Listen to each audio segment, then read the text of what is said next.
Assalamualaikum warahmatullahi wabarakatuh. Alhamdulillahi rabbil alamin wa bihi nasta'in wa ala umuri dunya waddin. Wassalatu wassalamu ala asyrafil anbiya'i wal mursalin wa ala alihi wa ashabihi ajmain, amma ba'du.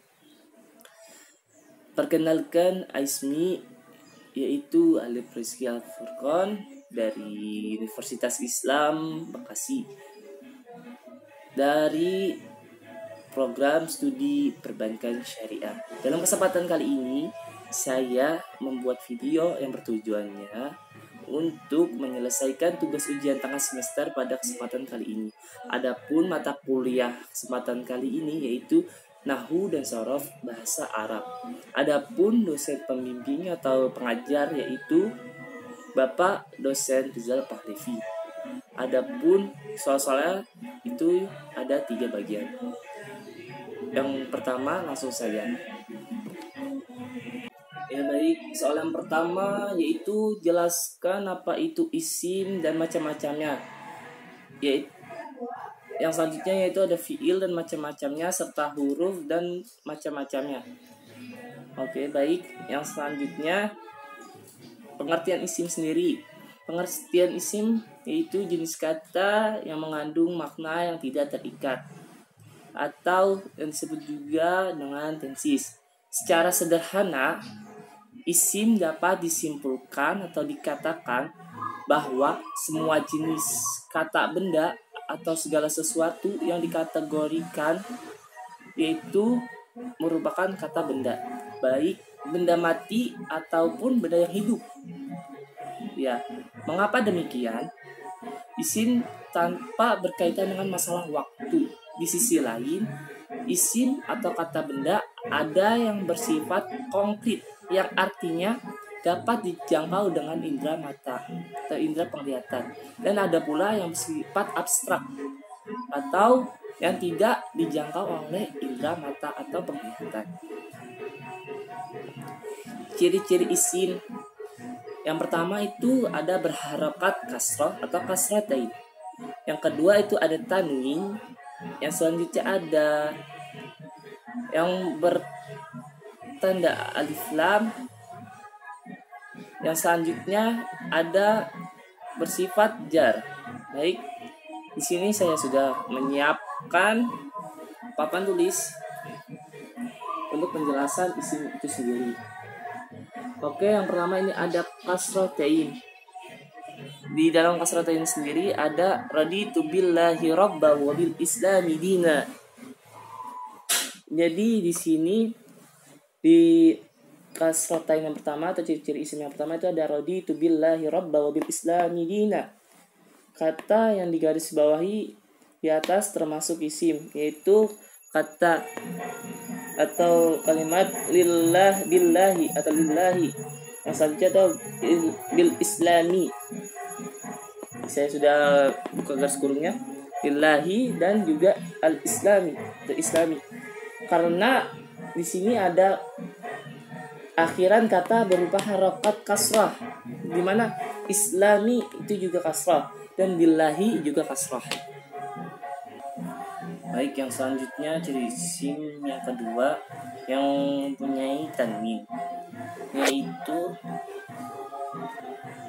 yang mempunyai tanwin. Tanwin, jika suatu kata berakhiran tanwin maka ia adalah isim. Ya, di sini ada kalimat daraballah. Daraballahu masalan kalimatu tayyibatan. Tayyibatan. Daraballahu masalan kalimatu tayyibatan. Di sini kan ada ta atau tanwin. Tanwin huruf tanwinnya. Di sini ini merupakan huruf isim juga. Yang ketiga itu ada terdapat alif lam pada awal kalimat al-malik, al-qudus, as-salam.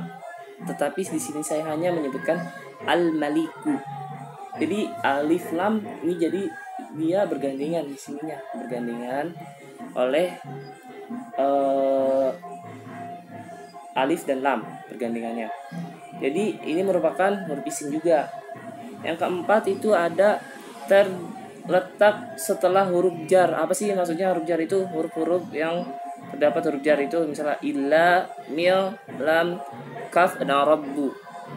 Jadi itu ini huruf-huruf jarnya yang saya sebutkan, tetapi tidak semua, yang beberapa doang yang saya jelaskan di sini. Adapun pembagian isim sendiri, yaitu isim terbagi beberapa macam, yaitu berdasarkan jenisnya, berdasarkan jumlah benda, dan berdasarkan terdefinisi atau khususnya, atau tidak terdefinisi atau umum, dan berdasarkan huruf akhir dan syakal atau tanda akhirnya. Isim berdasarkan jenisnya. Isim berdasarkan jenisnya dibagi menjadi dua bagian, yaitu isim muzakkar atau laki-laki dan isim muannas atau perempuan. Masing-masing bagian tersebut ada yang faktanya berjenis kelamin laki-laki atau hakiki dan perempuan atau hakiki, dan ada yang hanya lafaznya saja, sedangkan faktanya sama sekali tidak diketahui jenis kelaminnya atau benda. Muzakkar hakiki. Muzakkar hakiki sendiri dan muannas hakiki sangat mudah dibedakan. Gimana sih perbedaannya? Dan tidak memerlukan ciri-ciri khusus. Sedangkan yang lafaz untuk membedakannya yaitu diperlukan ciri-ciri serta cakupannya. Di akhir dengan ta murbutoh, yang artinya muannas lafzi.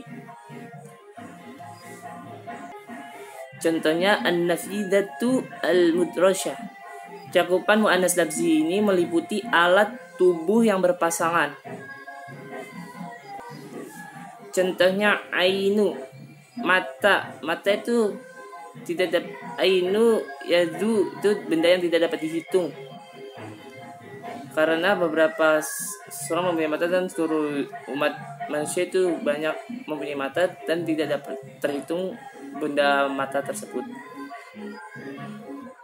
Yang selanjutnya yaitu contohnya sahabu, yang artinya oleh orang Arab digolongkan muannas simai. An-nafusu, yang artinya seluruh benda yang jumlahnya lebih dari 2 satuan atau jamak. Kaidahnya itu kullu jami'i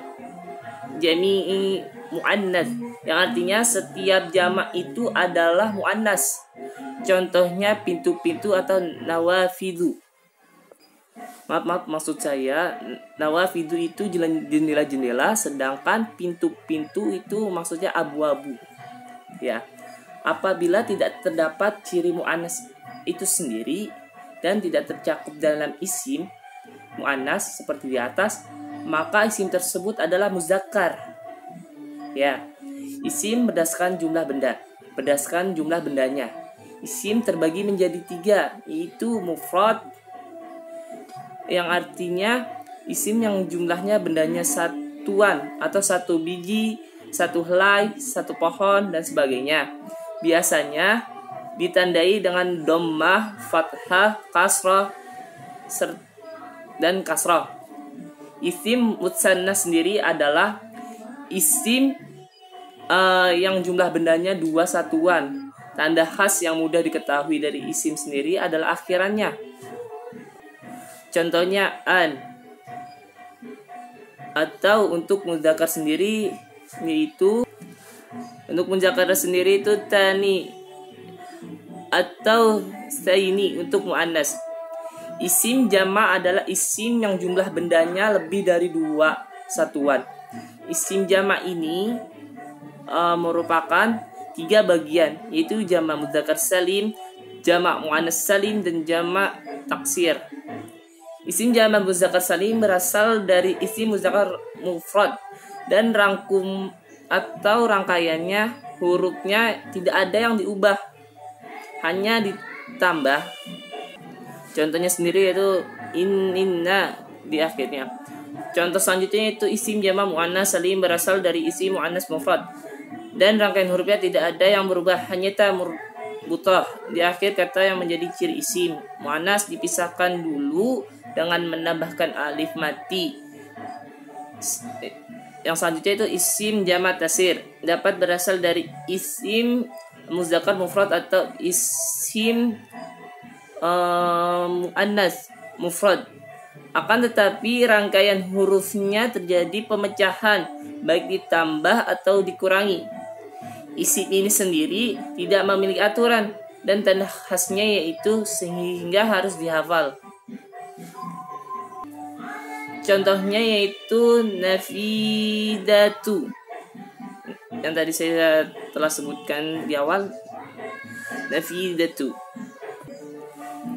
Ya, yang selanjutnya yaitu fi'il, macam-macam fi'il dan beserta penjelasannya. Fi'il, apa itu fi'il? Fi'il umumnya dikenal dalam bahasa kita sebagai kata kerja. Kita pun tahu kitab atau telah menulis dalam ilmu atau telah mengetahui. Dalam bahasa Arab, kata kerja fi'il ada 3 jenisnya. Yang pertama, fi'il madi. Fi'il madi sendiri adalah kata kerja untuk masa lampau yang memiliki arti telah melakukan sesuatu.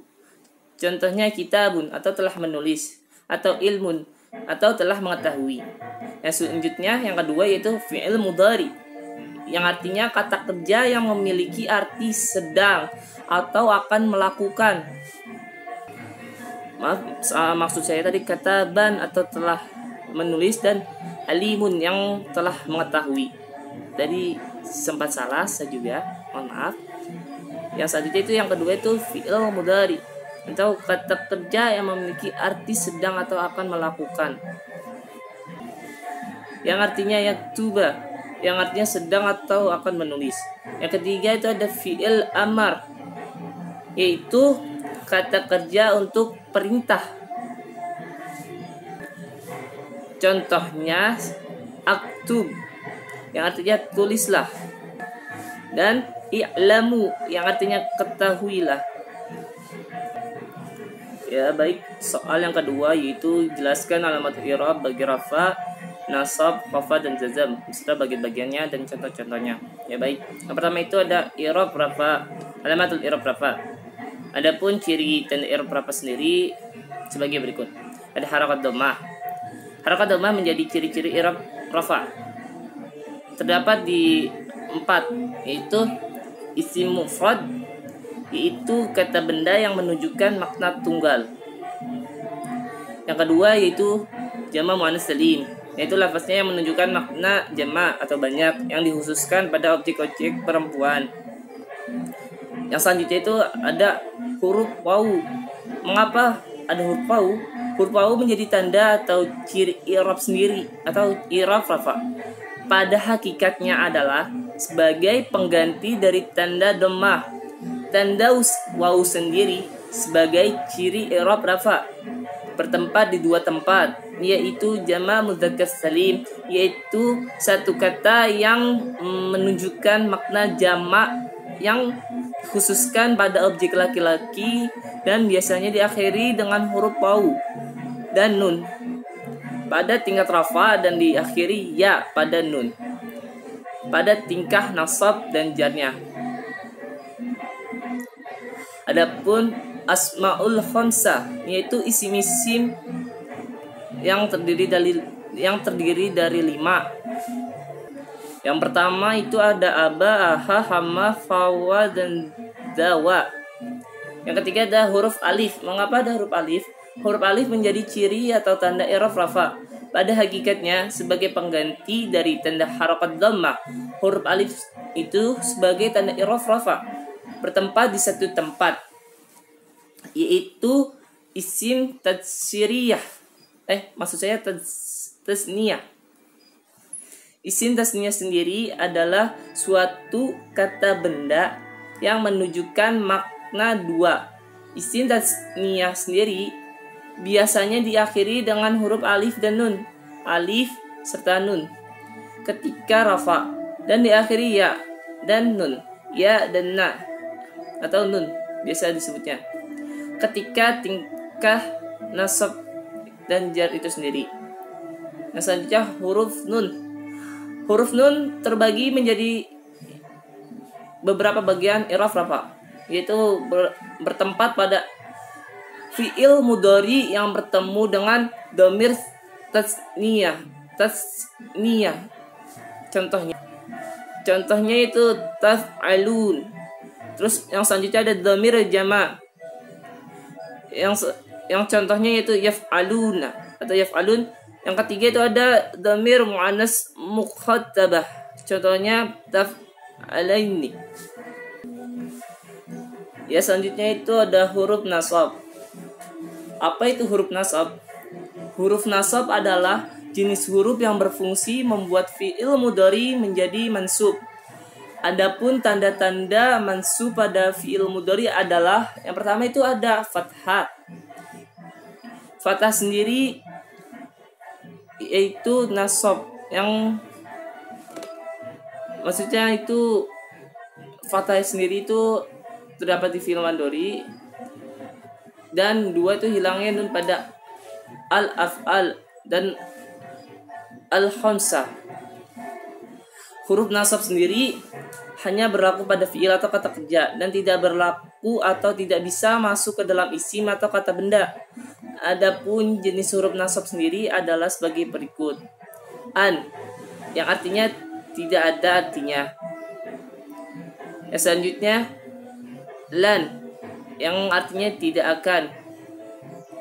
Contohnya dari tidak ada artinya itu yang pertama an. Contohnya uridu an asyraba ban, yang artinya saya mau minum susu. Uridu an asyraba al-laban, yang artinya saya mau minum susu. Yang selanjutnya yaitu lan nashraba al-khamra, yang artinya kami tidak akan minum khamar.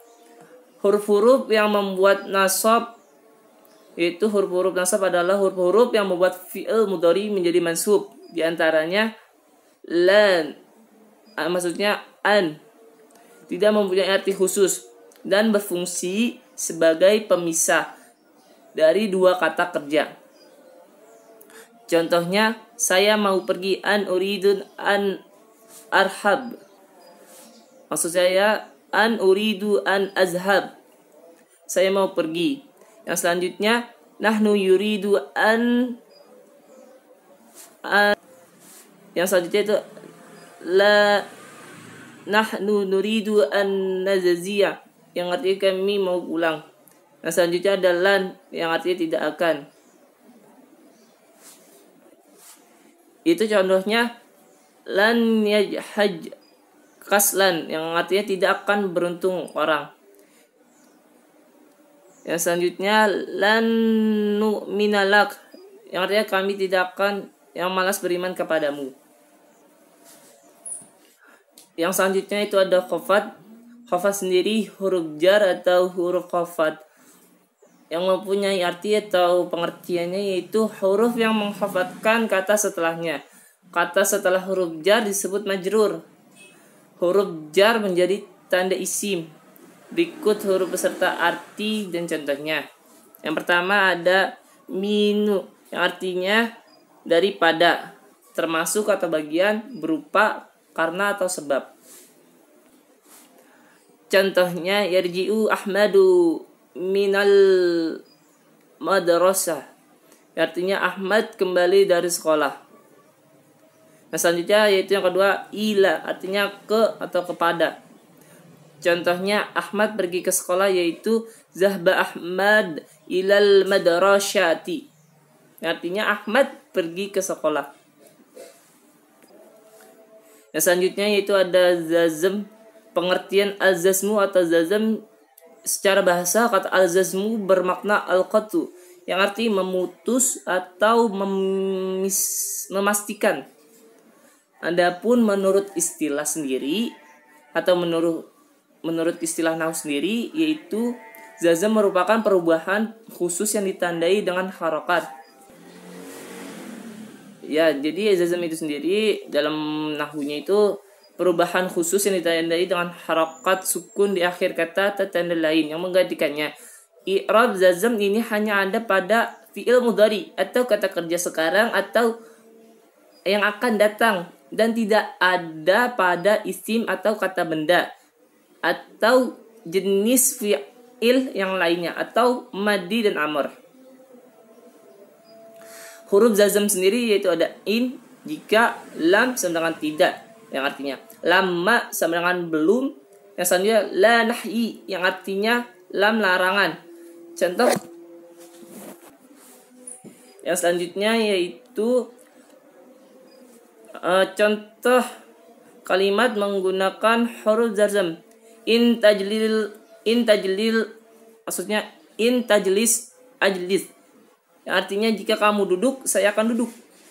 Catatan, huruf jazm in ini membuat dua fi'al mudhari menjadi mazhun. Lam yadri yang artinya dia tidak memukulku. Ya, soal selanjutnya yaitu jelaskan domir dan macamnya disertai contoh. Domir itu sendiri adalah kata ganti. Kata ganti atau pronomina adalah kata yang menggantikan orang atau benda untuk membuat penyampaian kalimat lebih efektif atau lebih jelas lagi. Domir sendiri juga merupakan wujud efektivitas bahasa yang menjelaskan sudut pandang dan keterangannya terhadap jumlah dan jenis kelamin atau benda. Yang menariknya dalam bahasa Arab, domir dapat berwujud huruf. Umumnya, domir berwujud kata, namun cukup simpel untuk diucapkan. Jika ingin menemukan fi'il madhi, mudhari, amar yang cocok, terlebih dahulu harus menentukan domir. Nah, jenis-jenis domir itu sendiri ada beberapa bagian. Yang pertama itu ada domir munfasil. Munfasil artinya terpisah. Maka domir munfasil sendiri adalah domir yang mandiri. Ia berdiri sebagai satu kata. Ya, satu kata. Seluruh domir munfasil itu rofa. Maksudnya rofa yaitu domir yang membuat bagian akhir dari kata yang didampinginya akan memiliki tanda huruf akhir alif, waw, dan nun, atau berharokat fathah, dhammah, dan tanwin. Contohnya ana mu'alimun. Ya, seluruh domir munfasil juga dibagi pada jenis domir munfasil rofa dan domir munfasil i'rab. Domir munfasil i'rab yang kedua. Yang pertama tadi saya sudah jelaskan munfasil rofanya. Yang kedua munfasil i'rab sendiri yaitu domir munfasil i'rab adalah domir yang membuat kata yang didampinginya memiliki huruf ya dan berharakat kasrah. Contohnya iyyak, iyyaka. Maaf, bukan iyyaka tapi iyyaki. Jadi huruf akhir ya dan harakatnya itu kasrah. Kafnya kasrah. Itu termasuk domir munfasil i'rab. Yang selanjutnya, domir muttasil adalah domir yang cukup praktis karena merupakan satu huruf yang melekat pada satu kata. Biasanya, domir muttasil dipakai untuk menyatakan kepemilikan terhadap suatu objek. Adapun kata ganti domir sendiri atau kata ganti domir muttasil sendiri berasal dari domir munfasil. Akan tetapi beberapa kata ganti akan mengalami perubahan jika digandengkan dengan lain seperti fiil. Domir muttasil pun dibagi pada 3 jenis: domir rofa, nasab, dan jar. Baik, untuk domir muttasil rofa sendiri sebagaimana domir munfasil. Domir rofa sendiri adalah kata sambung yang menjadikan suatu kata diakhiri harokat fathah, dhammah, ataupun tanwin. Yang kedua yaitu domir muttasil nasab, yaitu pada domir yang telah ditransformasi atau berpindah ke dalam bentuk mutasilnya, dimasukkan bulat-bulat dan ditempelkan di bagian akhir kata kerja. Yang selanjutnya yaitu atau yang ketiga yaitu domir muttasil jar, yaitu perbedaan domir ini dengan kedua domir lainnya atau sebelumnya adalah terdapat perubahan harokatnya pada huruf yang terletak pada bagian akhir kata kerja ataupun fiil sebelum domir mutasilnya. Adapun yang selanjutnya itu ada domir mustatir. Domir ini yang paling menarik karena ia tersembunyi sesuai namanya. Domir mustatir biasanya dibentuk dengan mengubah bentuk fiil itu sendiri. Ada dua jenis domir mustatir, yaitu yang pertama itu ada mustatir jawazan atau domir mustatir wujuban. Pada domir wujuban sendiri, kata ganti atau domirnya wajib dihilangkan dan akan dimunculkan secara tersirat, bukan tersurat. Jadi melalui perubahan kata kerja. Yang kedua yaitu domir mustatir zawajan, yang bermakna boleh karena domirnya dapat dimasukkan ataupun tidak. Ya, mungkin itulah yang dapat saya jabarkan atau yang saya jelaskan dari 3 pertanyaan untuk jawaban ujian tengah semester kali ini. Apabila ada kesalahan kata ataupun yang lainnya, itu datang dari saya sendiri pribadi dan kebenarannya hanya milik Allah Subhanahu wa taala. Saya akhiri. Wassalamualaikum warahmatullahi wabarakatuh.